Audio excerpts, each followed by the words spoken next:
Students good morning. देखिए हमारा जो चैप्टर था the portrait of a lady, ठीक है, स्टार्टिंग पॉइंट बता रहे हैं कि जो चैप्टर था हमारा the portrait of a lady, उसमें उन्होंने स्टार्टिंग में क्या पढ़ा था, यानी कि जो राइटर थे खुशवंत सिंह, उन्होंने अपनी दादी के साथ अपने रिलेशनशिप को डिस्क्राइब किया था। प्लस ये बताया था कि जब वो लोग गांव में रहते थे तो उनके बीच में जो अटैचमेंट था वो कितना ज़्यादा अट्रैक्शन था, कितना ज़्यादा अटैचमेंट था, और दादी किस तरह से उनके साथ टाइम को स्पेंड करते थे, ठीक है। लेकिन उसके बाद क्या हुआ था कि जब मदर फादर जो है जब सिटी में सेटल्ड हो गए थे तो उन लोगों ने क्या किया था कि मतलब राइटर को दादी से में जो सिटी में बुला लिया था। तब वहाँ पर क्या हो गया था कि उनकी रिलेशनशिप में एक टर्निंग पॉइंट आ गया था। टर्निंग पॉइंट मतलब क्या हो गया कि जो उनका कम्प्लीटली रिलेशनशिप था वो कम्प्लीटली चेंज हो चुका था। पहले राइटर अपनी दादी माँ के साथ स्कूल जाया करते थे,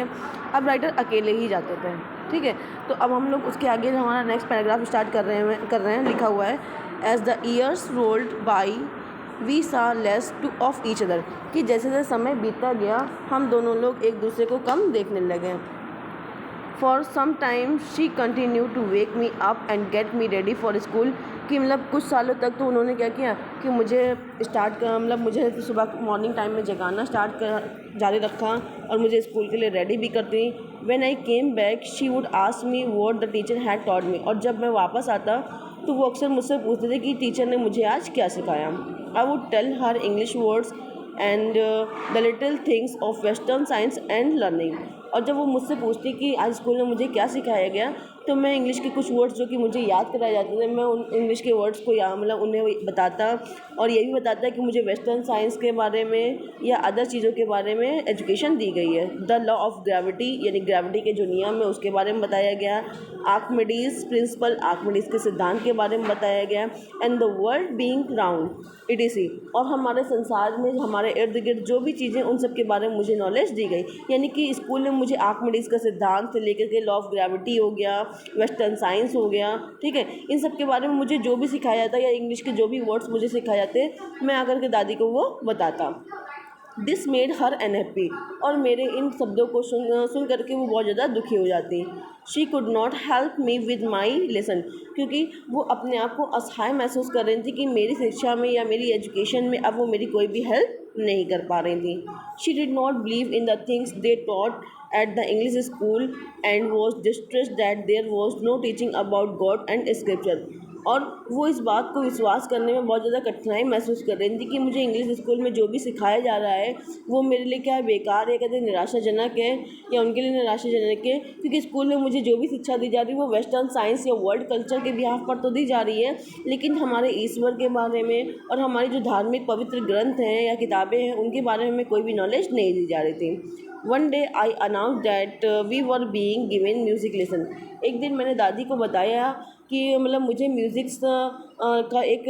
यानी कि जो संगीत है उसका एक लेसन दिया गया है याद करने के लिए। शी वॉज़ वेरी डिस्टर्ब, तो मेरी इस बात को सुन करके वो बहुत ज़्यादा हैरान या परेशान हो गई। To her music had lewd associated, उनके अनुसार जो संगीत का संबंध था वो अशिष्ट चीज़ों से था। And it was monopoly of harlots and beggars and not mean to for gentlefolk, यानी कि उनके अनुसार यानी जो संगीत का संबंध था वो अशिष्ट चीज़ों से था और वे वेश्याओं या भिखारियों का एकाधिकार था और एवं सज्जन व्यक्ति के लिए नहीं था। यानी कि उनका मानना ये था कि जो संगीत का सीधा संबंध है वो क्या है कि भिखारियों से है और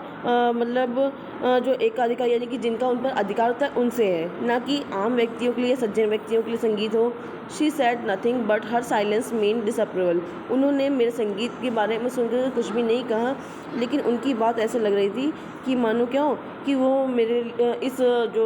मेरा जो राय है या जो मेरा विचार है इसके लिए क्या वो अपनी असहमति को प्रकट कर रही हैं। She really talk to me after that, और उसके पश्चात शायद ही उन्होंने मुझसे कभी बात की हो। When I went up to university I was given a room of my own, कि जब मैं विश्वविद्यालय में गया तो मुझे अपना मेरा खुद का कमरा दे दिया गया। The common link of friendship was snap, और हमारे बीच का जो मित्रता का जो संबंध था वो भी क्या हो गया कम्प्लीटली टूट गया। यानी कि जब हम लोग शहर रहने आए तो हम लोग शायद एक ही रूम को शेयर करते थे तो भी हमारा कहीं ना कहीं थोड़ा सा अटैचमेंट था, लेकिन जब मैं यूनिवर्सिटी जाने लगा तो हमारा वो भी अटैचमेंट क्या हो गया टूट गया, क्योंकि मुझे अलग रूम दे दिया गया रहने के लिए। The common link of friendship was snap, यानी कि हमारे बीच की जो मित्रता थी वो भी टूट गई। My grandmother accepted her seclusion with resignation, यानी कि मेरी दादी माँ ने अपने अकेलेपन को अपनी इच्छा से स्वीकार कर लिया।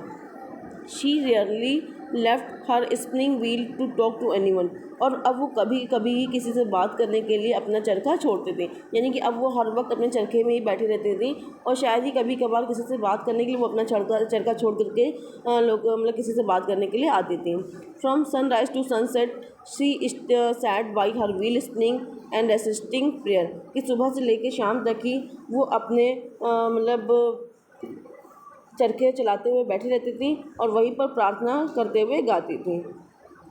Only in the afternoon she relax for a while to feed the sparrows, केवल शाम के समय में ही वो कुछ देर आराम करती थी, और उस आराम के समय में भी क्या करती थी, वो चिड़ियों को खिलाती थी। While she sat in the verandas breaking the bread into little pieces, कि जब वो वरामदा में बैठी होती थी बरामदा में, तो रोटी के टुकड़ों को छोटा छोटा तोड़ देती थी, और 100 of little birds collected round her creating a veritable Beed lamp of creeping, कि जब वो शाम के समय में रेस्ट करने के लिए बरामदा में बैठी होती थी तो रोटी के छोटे छोटे टुकड़ों को मतलब काफ़ी मात्रा में तोड़ती थी और चिड़ियों को खिलाती थी, और लगभग असंख्य मात्रा में जो चिड़िया होती थी वो आकर के उनके इर्द गिर्द बैठ जाती थी और मतलब अपनी चहचहाहट को उत्पन्न करती थी। ये कहते हैं अपनी चहचहाहट से शोर को उत्पन्न करती थी। Some came and perched on her legs, कि कुछ चिड़िया आती उड़ करके उनके पैरों के पास बैठ जाती, अदर ऑन द शोल्डर्स, कुछ उनके कंधों पर बैठती। Some even sat on her head, यहाँ तक कि कुछ उनके सिर पर भी बैठ जाया करती थी। She smiled but never shooted दम अवे, वो मुस्कुराती थी और कभी भी उन्हें उड़ा करके नहीं भगाती थी। It use to be happiest half hour of the day for her, और शायद पूरे दिन का सबसे मतलब पूरे दिन के समय में आधा घंटा ये जो था वो उनके लिए बहुत ज़्यादा खुशी से भरा हुआ था। When I decided to go abroad for further studies, writer कह रहे हैं कि जब मैंने आगे की पढ़ाई जारी रखने के लिए विदेश जाने का निश्चय किया, I was sure my grand mother would be upset, तो मैं इस बात से श्योर था कि मेरी दादी माँ क्या होंगी, मुझसे अपसेट हो जाएंगी। I would be away for 5 years, और मुझे लगभग 5 सालों के लिए जाना था। And at her age one could never tell, और मतलब राइटर कह रहे हैं कि मतलब मुझे 5 सालों के लिए अब्रॉड जाना था, यानी विदेश जाना था, और उनकी आयु कब तक रहेगी, यानी कब तक वो जीवित रहेगी कब तक नहीं रहेंगी, इस बारे में मैं कुछ भी नहीं कह सकता था। But my grand mother could, लेकिन मेरी ग्रैंड मदर यानी कि दादी माँ वो बता सकती थी कि वो कब तक की रहेंगी, यानी कब तक वो मेरा वेट करेंगे। She was not even settlement, लेकिन फिर भी वो बहुत ज़्यादा भावुक नहीं हुई थी। मेरे अब्रॉड जाने का जो भी डिसीज़न था उसको सुन करके वो बिल्कुल भी भावुक नहीं हुई थी। She came to leave me at the railway station but did not talk to show any emotion, कि वो मुझे स्टेशन पर छोड़ने तो आई थी लेकिन उन्होंने कोई बात नहीं की जिससे वो अपने भाव को प्रकट करती, यानी कि अपनी भावुकता को प्रकट करने के लिए उन्होंने कोई भी शब्द मेरे लिए नहीं कहा था। हर लिप्स मूव इन प्रेयर, अब भी यानी कि जब वो मुझे स्टेशन पर छोड़ने आई थी तब भी उनके जो लिप्स थे वो कंटिन्यूली कहते हैं कि प्रार्थना के लिए हिल रहे थे। Her mind was lost in prayer, उनका मस्तिष्क यानी कि उनका ध्यान क्या था, पूरी तरह से प्रेयर यानी प्रार्थना में ही खोया हुआ था। हर fingers were busy telling the breeds of her rosary, यानी कि जो उनकी उंगलियां थी वो भी क्या थी कि मतलब माला को फेरने में व्यस्त थी। स्लाइटली ही किस्ड माई फोरहेड, और बहुत ही खामोशी पूर्वक ही किस्ड माई फोरहेड, उन्होंने मेरे माथे को झूमा। And when I left I cherish the most imprint as perhaps the last sign of physical contact between us, कि जब उन्होंने बहुत ही खामोशी से मेरा माथा चूमा और जब मैं चला तो मैंने मतलब उनकी जो गीली छाप को स्वभावतः हमारे मध्य के अंतिम शारीरिक संपर्क की भांति सजो कर रखा, यानी कि तब मैंने ये एहसास किया कि शायद अब हमारा जो फिज़िकल अटैचमेंट है वो भी क्या होगा, यहाँ से टूट जाएगा। आई होप आपको ये वीडियो समझ में आ गई होगी।